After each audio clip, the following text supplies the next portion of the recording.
नमस्कार, श्री गणेशाय नमः। आज हम जारी रखेंगे कार्तिक मास का 5वां अध्याय 5वां दिन कथा। कार्तिक मास व्रत कथा के 5वें अध्याय में राजा पृथु ने नारद जी से कहा कि अश्विन मास की शुक्ल पक्ष एकादशी से शुद्ध होकर कार्तिक मास का व्रत करना आरंभ करना चाहिए। जल का पात्र लिए हुए गांव से बाहर पूर्व अथवा उत्तर दिशा में जावे। राजा पृथु बोले, हे मुनीष जी, आपके कार्तिक और माघ मास का विस्तृत फल कहा।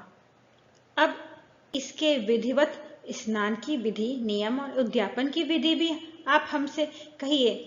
नारद जी ने कहा कि आप विष्णु भगवान के अंश से उत्पन्न हुए हैं। एतवेव यह बात आपको मालूम ही है, तथापि मैं यथोचित विधान आपसे कहता हूँ, उसे सावधान मन से सुनिए। आश्विन मास की शुक्ल पक्ष एकादशी से शुद्ध होकर कार्तिक मास का व्रत करना आरंभ करना चाहिए।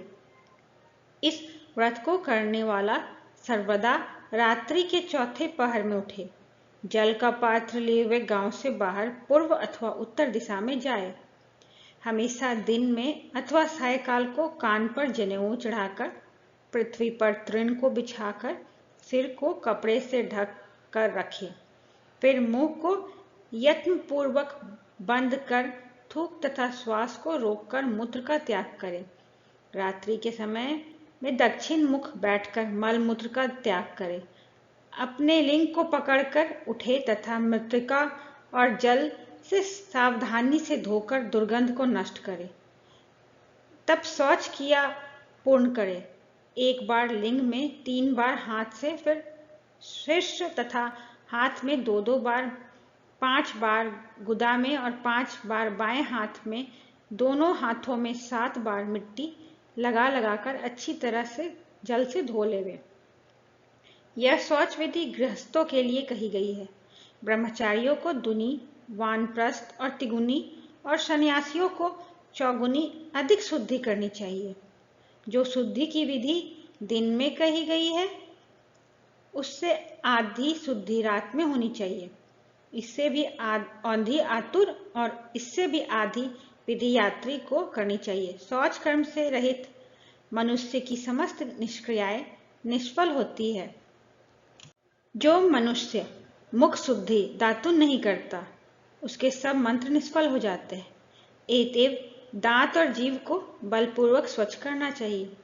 हे वनस्पति, तू आयु, बल, बुद्धि, कीर्ति, तेज, प्रभा, पशु संपत्ति, ब्रह्म ज्ञान, बुद्धि, विद्या हमको दे।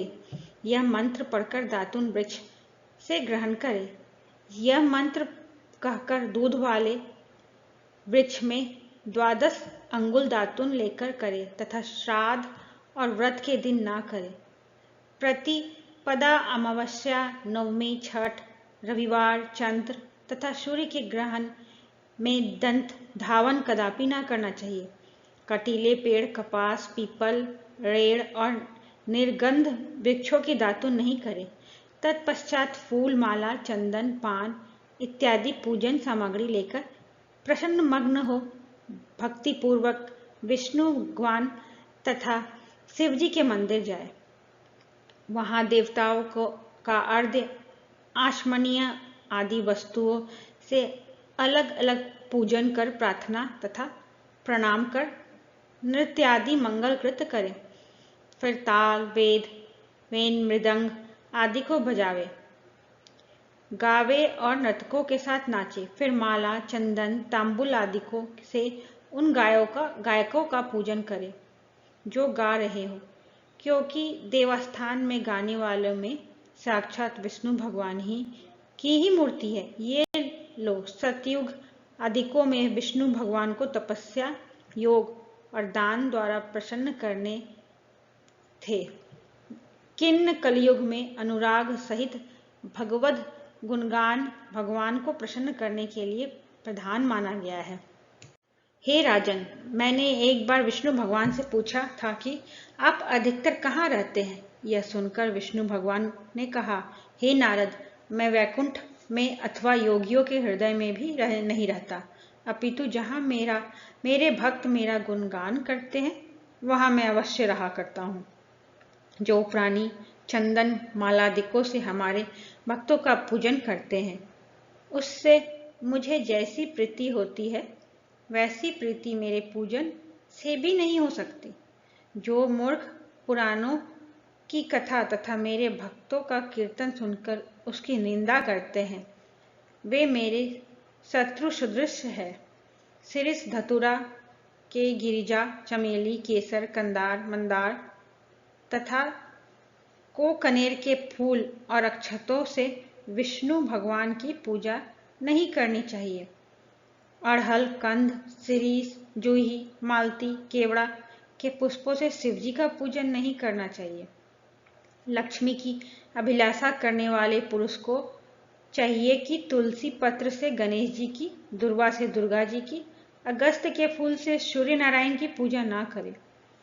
जिन देवताओं के लिए पूजा में जो फूल निर्दिष्ट है उन्हीं से उनका पूजन करे। इस प्रकार पूजन समाप्ति के पश्चात देवाधिदेव विष्णु भगवान से क्षमा याचना करें। हे सुरेश्वर, हे देव, मेरे पास न मंत्र है और न क्रिया, भक्ति से भी मैं हीन हूँ। जो कुछ भी आपकी पूजन मैंने की है, आप हमारी उस पूजा को पूर्ण करें। इतना करने के बाद परिक्रमा करके दंडवत प्रणाम कर पुनः क्षमा प्रार्थना करके गायन कीर्तन आदि करना चाहिए। जो मनुष्य शिव और विष्णु भगवान की विधि पूर्वक कार्तिक मास की रात्रि में पूजा करते हैं, वे पवित्र आत्मा होकर अपने पूर्व पुरुषों के साथ विष्णु लोक को जाते हैं। श्री विष्णुवे नमः। विष्णु भगवान की जय। जय श्री कृष्णा।